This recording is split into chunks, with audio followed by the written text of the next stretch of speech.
Hello guys, आज मैं oceans love का एपिसोड 6 एक्सप्लेन करूंगी। एपिसोड 6 की शुरुआत में दिखाया जाता है सारे स्टाफ्स मीटिंग रूम में बॉस के लिए वेट कर रहे होते हैं। सब लोग इस बारे में बात कर रहे हैं कि बॉस कभी भी मीटिंग के लिए लेट नहीं होते।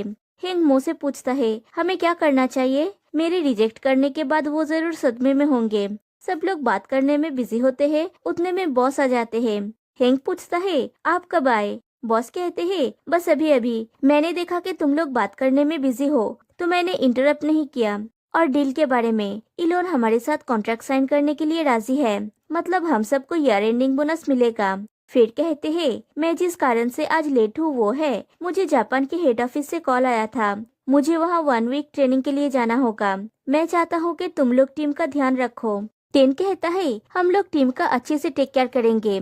मीटिंग खत्म होने के बाद हिंग मो से कहता है, व्हाट ए रिलीफ। मुझे लगता है बॉस मुझसे मूव ऑन कर चुके हैं। हमें इसे सेलिब्रेट करनी चाहिए। मो कहता है, मैंने तुम्हारे लिए स्टफ्ड ऑमलेट बनाया है। तुम बोल रहे थे ना तुम ऑफिस के लंच से तंग आ चुके हो। और लंच देख के हेंग कहता है, लगता है आज मेरा लकी डे है। मेरे लाइफ के काले बादल हट रहे हैं। तभी टेन आके मो से पूछता है, मैंने जो क्लाइंट का लिस्ट मांगा था वो कहाँ है? मो कहता है, मैंने उसका ऑलरेडी प्रिंट निकाल लिया है, मैं लाता हूँ। वो लिस्ट लेने के लिए चला जाता है और हेंग मुंह में निवाला डालने वाला होता है। तभी टेन पूछता है, क्या ये मो ने बनाया है? हेंग हाँ कहता है। टेन फिर से पूछता है, क्या वो फिर से तुम्हारे साथ रहने लगा है? हेंग फिर से हाँ कहता है और पूछता है, तुम ये क्यों पूछ रहे हो? और वो फिर से खाने जाता है तो टेन फिर से कंप्यूटर में देख के कुछ कहता है और एकदम उसके फेस के करीब आके उसके हाथ के ऊपर हाथ रख के उसे समझाता है। और हेंग सोचता है, क्या मैं ओवरथिंक कर रहा हूँ? मैं श्योर नहीं हूँ, लेकिन मुझे लगता है कि काले बादल फिर से आ गए हैं। फिर जब हेंग लिफ्ट में होता है, टेन भी लिफ्ट में चढ़ता है। लिफ्ट में जर्किंग होता है। हेंग गिरने वाला होता है तो टेन उसे पकड़ लेता है और उसके हाथ से उसका फोन गिर जाता है। हेंग फोन उठाने जाता है तो देखता है फोन के लॉक स्क्रीन पे उसका और मो का फोटो है। वो फोन उठा के टेन को दे देता है। टेन पूछता है, क्या तुमने ये देखा? हेंग ना कहता है। टेन आगे बढ़ते हुए कहता है, तुमने ये सच में देखा है? तभी लिफ्ट का डोर ओपन होता है और टेन चला जाता है। और ये सब बिल्कुल वैसा ही होता है जैसे उसके और बॉस के बीच में हुआ था। हेंग सोचता है, क्या टेन के मन में मेरे लिए फीलिंग्स है? ये मेरे साथ फिर से क्यों हो रहा है? रात को हेंग बार में उन तीनों को सब कुछ बताता है। मो पूछता है, टेन के मन में तुम्हारे लिए फीलिंग्स है? हेंग कहता है, मैं सीरियस हूँ। मैंने उसके फोन के लॉक स्क्रीन में मेरा फोटो देखा। ये जैसे बॉस के इंसिडेंट का एक डेजा वू है। मो कहता है, तुम जरूर उस फोटो में फनी लग रहे थे। हेंग कहता है, मेरा सेलिंग पॉइंट मेरा गुड लुक्स है, मेरा सेंस ऑफ ह्यूमर नहीं। मो कहता है, अगर तुम्हें मुझ पे विश्वास नहीं है तो ठीक है, तुम्हें जो समझना है समझो, और वहाँ से चला जाता है। थुआ कहता है, हेंग ज्यादा मत सोचो, ठंडा ठंडा बियर पियो, तुम्हारा फेवरेट, मेरी तरफ से। हेंग पूछता है, क्या आपने कोई लॉटरी जीती है? थुआ कहता है, ये लॉटरी से भी अच्छा है। कोई मेरा ये बार खरीदने में इंटरेस्टेड है, वो यहाँ मॉल बनाना चाहता है। हेंग पूछता है, क्या आप ये बार बंद करने वाले हैं? चीचा कहती है, नहीं, उन्होंने कहा है कि जब ये मॉल बन जाएगा वो हमें मॉल में बार बनाने के लिए बेस्ट जगह देंगे, वो भी फ्री में। हेंग कहता है, मॉल का कंस्ट्रक्शन पूरा होने तक मैं इस बार को मिस करूंगा। थुआ कहता है, अगर तुम बार को मिस करोगे तो इस फ्राइडे अपने सारे कलीग्स को बार में ले आना, बार का बंद होना सेलिब्रेट करने के लिए। फिर थुआ चले जाने के बाद हेंग चीचा से कहता है, क्या तुम मेरी हेल्प करोगी? चीचा पूछती है, किस बारे में? हेंग कहता है, इस फ्राइडे जब मैं अपने कलीग्स को यहाँ पे ले आऊंगा, क्या तुम? चीचा पूछती है, तुम चाहते हो कि मैं तुम्हारा फेक गर्लफ्रेंड बनूं टेन को अवॉइड करने के लिए? हेंग कहता है, एग्जैक्टली। अगर तुम मुझे हेल्प करना नहीं चाहते हो तो ठीक है, मैं बस ये जानना चाहता हूँ कि सच में उसके दिल में मेरे लिए फीलिंग्स है या ये बस मेरे दिमाग में चल रहा है। और उन दोनों में डील होती है कि 5 पैक्स ऑफ बियर के बदले में चीचा ये काम करेगी। नेक्स्ट डे बॉस जापान के बदले चर्च में आते हैं और फादर से कहते हैं, मुझे पता है कि मुझे उसे भूलना होगा, लेकिन मैं कुछ भी कर लूँ मैं उसे नहीं भूल पा रहा हूँ। जब मैं दूसरों के साथ होता हूँ तब मैं स्ट्रांग होने का नाटक करता हूँ, लेकिन सच तो ये है मेरा दिल इसे नहीं झेल पा रहा है। फादर कहते हैं, तुम दूसरों को बेवकूफ बना सकते हो लेकिन गॉड को नहीं बना सकते। तुमने यहाँ पे शरण लेके बहुत अच्छा डिसीजन लिया है। अगले 7 दिन तुम्हें मन की शांति ढूंढनी है और खुद पे फोकस करना है। किसी से बात मत करना, तब गॉड तुमसे बात करेंगे। इधर फ्राइडे नाइट को बार में बार क्लोजर सेलिब्रेशन में थुआ सबको अपना गाना सुनाता है और हेंग टिन को देख के डर रहा होता है। फिर थुआ सबको अपना फर्स्ट म्यूजिक एल्बम देता है। हेंग पूछता है, एल्बम में आपका नाम डोंगसेइतांग क्यों है? थुआ कहता है, मैंने अपना नाम चेंज कर दिया है। मो कारण पूछता है तो थुआ कहता है, उसका सपना है एक फेमस सिंगर बनना, इसलिए उसने फेमस सिंगर के नाम पे अपना नाम रखा है। टेन कहता है, गाने का टाइटल बहुत अच्छा है, और मो को देख के कहता है, क्या तुम मुझे डार्लिंग कह सकते हो? और हिंग डर के वहाँ से चला जाता है। वो काउंटर पे चीचा के पास आता है तो चीचा कहती है, वहाँ पे कुछ तो चल रहा है। हिंग कहता है, देखा, ये मेरी इमेजिनेशन नहीं है। चीचा कहती है, मैं उन दोनों के बारे में बोल रहा हूँ, और वो थुआ और म्याओ को दिखाती है। हिंग पूछता है, तुम सेकंड लीड कपल के ऊपर फोकस क्यों कर रही हो? मेन कैरेक्टर के ऊपर करो ना। चीचा कहती है, अरे मैं तो भूल गई थी। फिर जब वो काउंटर से लौट रहा होता है तब न्यू ईयर आके उससे कहता है, मुझे आपसे कुछ कन्फेस करना है। आई एम सॉरी, लेकिन मुझे लगता है मुझे आपके गर्लफ्रेंड से प्यार हो गया है। और चीचा को दिखाती है। हिंग कहता है, चीचा मेरी गर्लफ्रेंड नहीं है, हम दोनों बचपन के दोस्त हैं, वो मेरी टाइप की नहीं है। फिर जब वो अपने जगह पे जाता है उसका एल्बम गिर जाता है। वो झुक के एल्बम को उठाने जाता है तो देखता है टेबल के नीचे से टेनमो का हाथ पकड़ा हुआ है। हिंग सोचता है कि उसने पूरा चीज गलत समझा था। टेन के मन में मो के लिए फीलिंग्स है। नेक्स्ट डे ऑफिस में हिंग सोचता है, मैं टेन और मो के बारे में सोचना बंद क्यों नहीं कर पा रहा हूँ, मुझे हो क्या रहा है। और जब वो टेन और मो को साथ में बात करते हुए देखता है वो सोचता है, मैं शॉक्ड क्यों हो रहा हूँ। मो की डेटिंग लाइफ से मुझे कुछ लेना देना नहीं है। लगता है तुम्हें उससे बात करने में बहुत मजा आ रहा है। तुम मुझसे इतनी जल्दी मूव ऑन कैसे कर सकते हो? तुमने जस्ट कुछ दिन पहले अपनी फीलिंग्स मुझसे कन्फेस किया, और तुमने मेरे लिए स्टफ्ड ऑमलेट क्यों बनाया? तुमने ये अपने बिलव्ड बॉयफ्रेंड को क्यों नहीं दिए? उसमें इतना अच्छा क्या है? बस उसकी सैलरी और सेल्स मुझसे ज्यादा है, और वो जेलसी में सारा कॉफी पी जाता है जो वो ला रहा था। तभी म्याओ आके पूछती है, मैंने जो कॉफी लाने के लिए कहा था वो कहाँ है? हिंग कॉफी का ट्रे म्याओ को दे के वहाँ से चला जाता है। और जब म्याओ, मो और टेन कॉफी पीने जाते हैं वो देखते हैं कि कप खाली है, और म्याओ को लगता है कि शायद कोई भूत घूम रहा है, उसी ने उनकी कॉफी पी। दूसरी तरफ हिंग क्लाइंट से मिलने जाता है तो देखता है क्लाइंट चीचा है। हिंग पूछता है, तुम यहाँ पे क्या कर रही हो? चीचा कहती है, मेरा घर मॉल बनने वाला है तो मुझे रहने के लिए जगह चाहिए। पीथुआ तो चले गए अपने दोस्त के साथ रहने। तभी मो आके कहता है, तुम हमारे साथ रहने के लिए क्यों नहीं चली आती? हिंग का घर हम तीनों के लिए काफी होगा। हिंग मो को इशारे से ना कहता है, लेकिन चीचा झट से एग्री हो जाती है। चीचा कहती है वो आज ही मूव इन करेगी। वो अपना लगेज लेके एकदम रेडी है मूव इन करने के लिए, और मो के साथ चली जाती है। और हिंग चिल्लाता है कि वो मेरा घर है। दूसरी तरफ बॉस गॉड से कहते हैं उनका हेल्प करने के लिए। वो वीक है, उनका दिमाग हेंगने की मेमोरी से भरी हुई है। यहाँ तक कि जब वो अपनी आंखें खोलते हैं उन्हें इल्यूशन होता है कि उनके सामने हेंग नहीं है, और वो देखते हैं कि उनके सामने हेंग बैठा हुआ होता है जो उन्हें कहता है, मैं तुम्हारा ही एविल साइड हूँ, तुम हेंगनी को मिस कर रहे हो, है ना? बॉस ना कहते हैं तो वो कहता है, अपने फीलिंग्स को डिनाई मत करो, तुम्हें उससे मिलने जाना चाहिए, वही करो जो तुम्हारा दिल चाहता है। पहले तो बॉस उसकी बातों में खोने लगते हैं, फिर उन्हें एहसास होता है।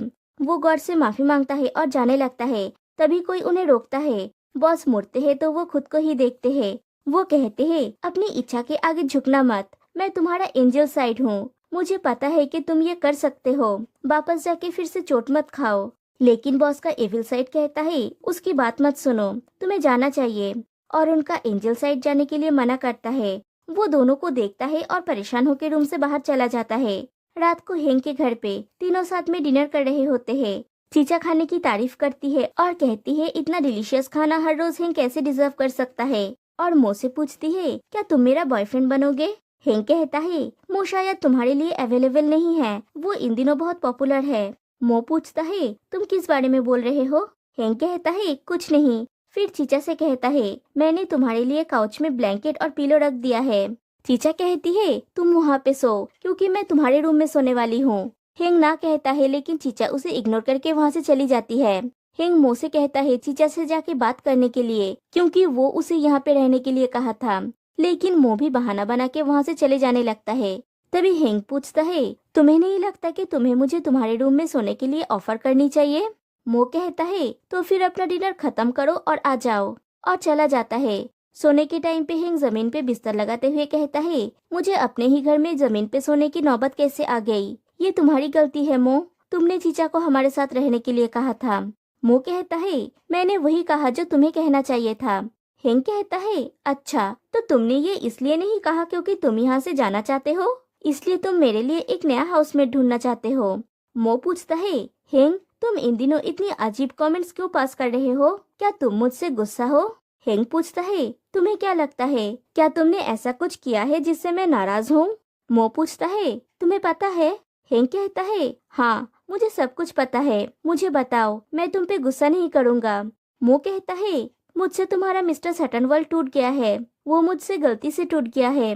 ये सुन के हेंग बहुत ज्यादा गुस्सा हो जाता है और दोनों में लड़ाई शुरू हो जाती है और हेंग एकदम मो के ऊपर आ जाता है। हेंग मो के और करीब आता है और उसे किस करने वाला होता है। तभी मो कहता है, मुझे नींद आ रही है।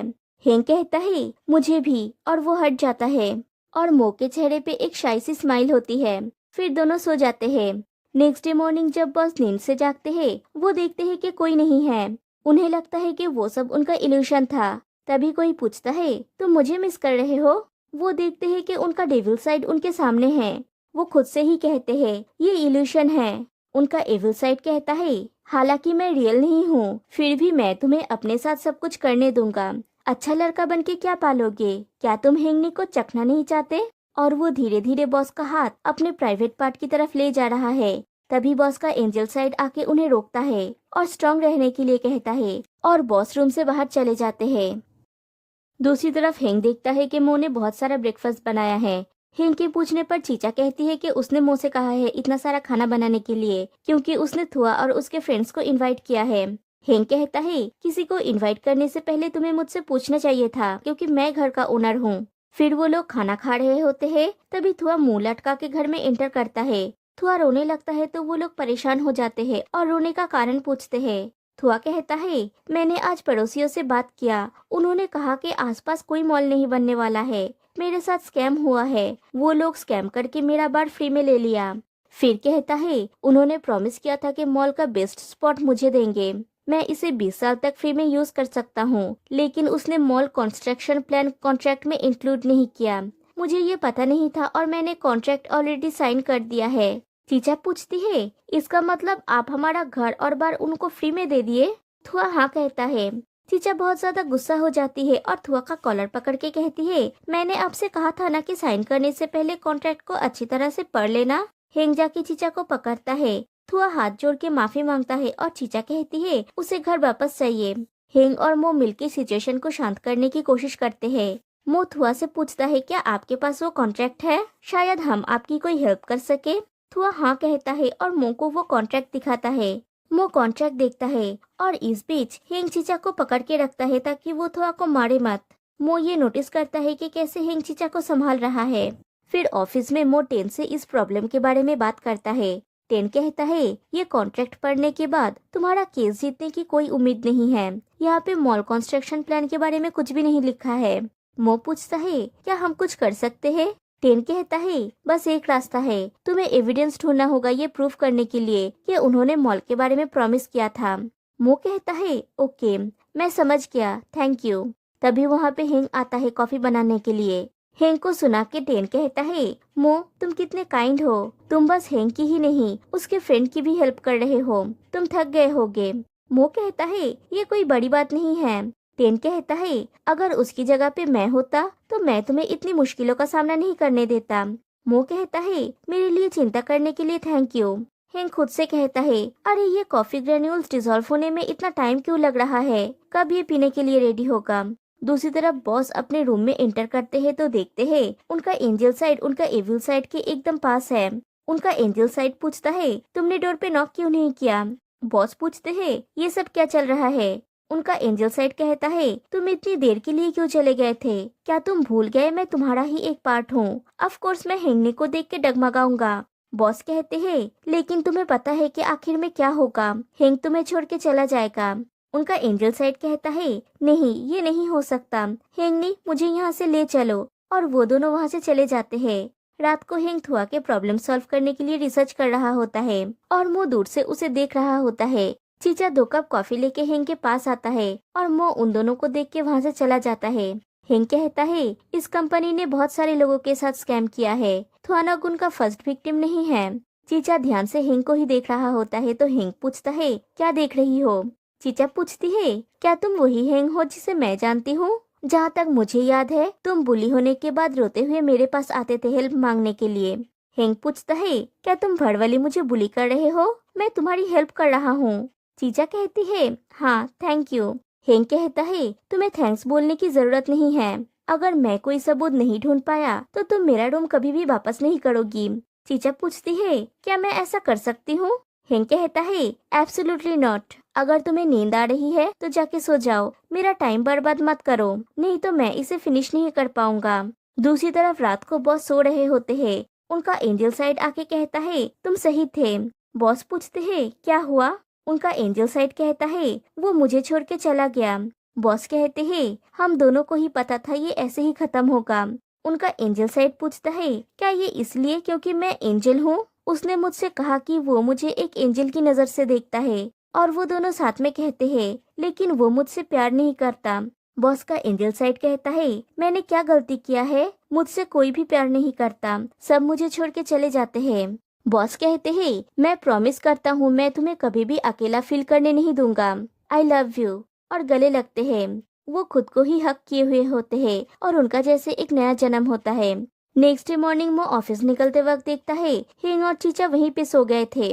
वो हेंग को जगाता है और कहता है, आज सुबह तुम्हारा क्लाइंट के साथ कॉन्ट्रैक्ट साइन करने का मीटिंग है ना, उठो। हेंग कहता है, मुझे अभी नहीं उठना है, क्या मेरी जगह पे तुम कॉन्ट्रैक्ट साइन करा दोगे? उनकी बातचीत से चीचा की नींद खुल जाती है। मो कहता है, नहीं तुम्हें कॉन्ट्रैक्ट साइन कराना होगा। हेंग कहता है, मुझे कॉन्ट्रैक्ट साइन कराना होगा और उसे एक आइडिया आता है। वो कहता है, पीथुआ को हेल्प करने का रास्ता मिल गया है। हेंग, मो और थुआ उस स्कैमर के पास जाते हैं। वो स्कैमर पूछता है, कॉन्ट्रैक्ट बेबुनियाद है? हेंग कहता है, अगर आपको मुझ पे विश्वास नहीं है तो उनका सिग्नेचर देखिए। थीराकॉन उनका ओल्ड नेम है। उन्होंने वो सिग्नेचर अपने आदत से मजबूर होके किया है, लेकिन उन्होंने अपना नाम चेंज कर दिया है। उनका नाम है डुंक, इसलिए इस कॉन्ट्रैक्ट का कोई मतलब नहीं है। और हेंग और थुआ खुश हो रहे होते हैं। वो स्कैमर कहता है, तो क्या हुआ, मुझे ये पहले से ही पता है। मो हेंग के कान में कहता है, इससे कॉन्ट्रैक्ट में लीगली कोई फर्क नहीं पड़ेगा क्योंकि पीथुआ ने कॉन्ट्रैक्ट साइन कर दिया है, पर वो हमें जेल भेज सकते हैं। हेंग की फट जाती है और वो मो से पूछता है, तुमने मुझे पहले क्यों नहीं बताया? मो कहता है, मुझे नहीं पता था कि तुम ऐसा करने वाले हो। वो स्कैमर पूछता है, तुम लोग यहाँ से खुद से जाओगे या मेरे लोग तुम्हें बाहर छोड़ के आए? उसके गुंडे उन तीनों को बाहर निकालने के लिए धक्का देने लगते हैं। तभी एक रिकॉर्डर गिर जाता है। मो कहता है, ये रहा एविडेंस। पीथुआ हमेशा सारी बातें रिकॉर्ड करते हैं। किसे पता, शायद उन्होंने वो कन्वर्सेशन रिकॉर्ड किया है जहाँ तुमने उनके साथ स्कैम किया। हिंग मो के कान में कहता है, क्या ये पॉसिबल है? यूजुअली वो सिर्फ गाने के लिए रिकॉर्डर का इस्तेमाल करते हैं। मो कहता है, फिलहाल हमारे पास जो है उसी का यूज करना होगा। और सच में उस रिकॉर्डर में उनकी कन्वर्सेशन की रिकॉर्डिंग है। मो पूछता है, क्या अब हम पुलिस के पास जाए? और इस तरह से वो लोग थुआ का घर और बार बचाने में कामयाब हो जाते हैं। तीनों बार में सेलिब्रेट कर रहे होते हैं। थुआ हेंग और मो को थैंक यू कहता है। मो पूछता है, चीचा कहाँ है?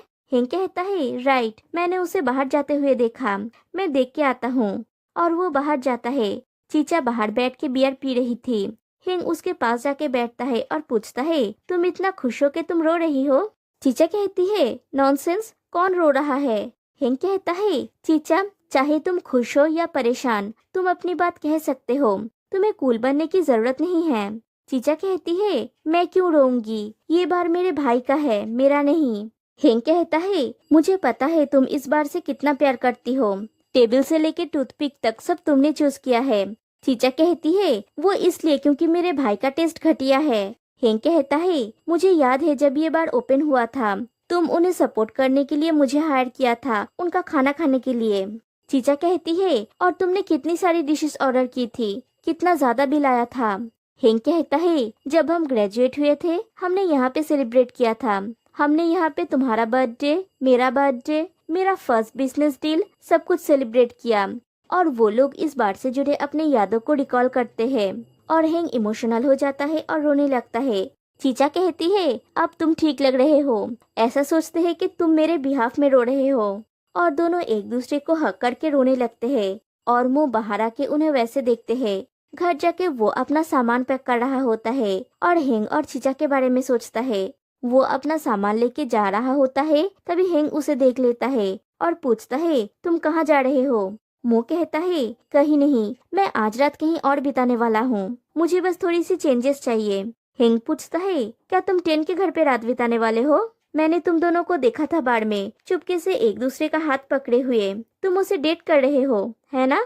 मो कहता है, टेन मेरा एक्स है, रिसेंटली उसने मुझे फिर से साथ आने के लिए कहा, मैंने ऑलरेडी ना बोल दिया है, लेकिन उसने फिर भी हार नहीं मानी। मैं जा रहा हूँ और इसका टेन से कोई लेना देना नहीं है। हेंग कहता है, इसका मुझसे लेना देना है। मो कहता है, गुड लक, और मो जाने वाला होता है, लेकिन हेंग पीछे से उसे हक कर लेता है और कहता है, मैं तुम्हें जाने नहीं दूंगा। मो पूछता है, तुम इतनी क्रूएल क्यों हो? क्या ये इसलिए क्योंकि मैं कुक कर सकता हूँ, या इसलिए क्योंकि मुझे कपड़े प्रेस करना आता है? ये सब करने के लिए तुम्हें कोई और मिल जाएगा, चीचा ये कर सकती है। हेंग कहता है, तुम क्या बोल रहे हो, वो मेरी फ्रेंड है। मो कहता है, अगर तुम उसे सिर्फ एक फ्रेंड के रूप में देखते हो तो मुझे डेट करके ये प्रूफ करो, क्या तुम ये कर सकते हो? हेंग कहता है, हाँ, मैं तुम्हें डेट करूंगा। मो कहता है, ये मजाक नहीं है। हेंग कहता है, मैं सीरियस हूँ, और वो मो के पास जाता है और उसे किस करता है। मो भी उसके किस पे रिस्पॉन्स करता है और एपिसोड 6 यहीं पे एंड हो जाती है। तो गाइस, आज के लिए बस इतना ही, फिर मिलते हैं नेक्स्ट वीडियो में, तब तक के लिए बाय बाय।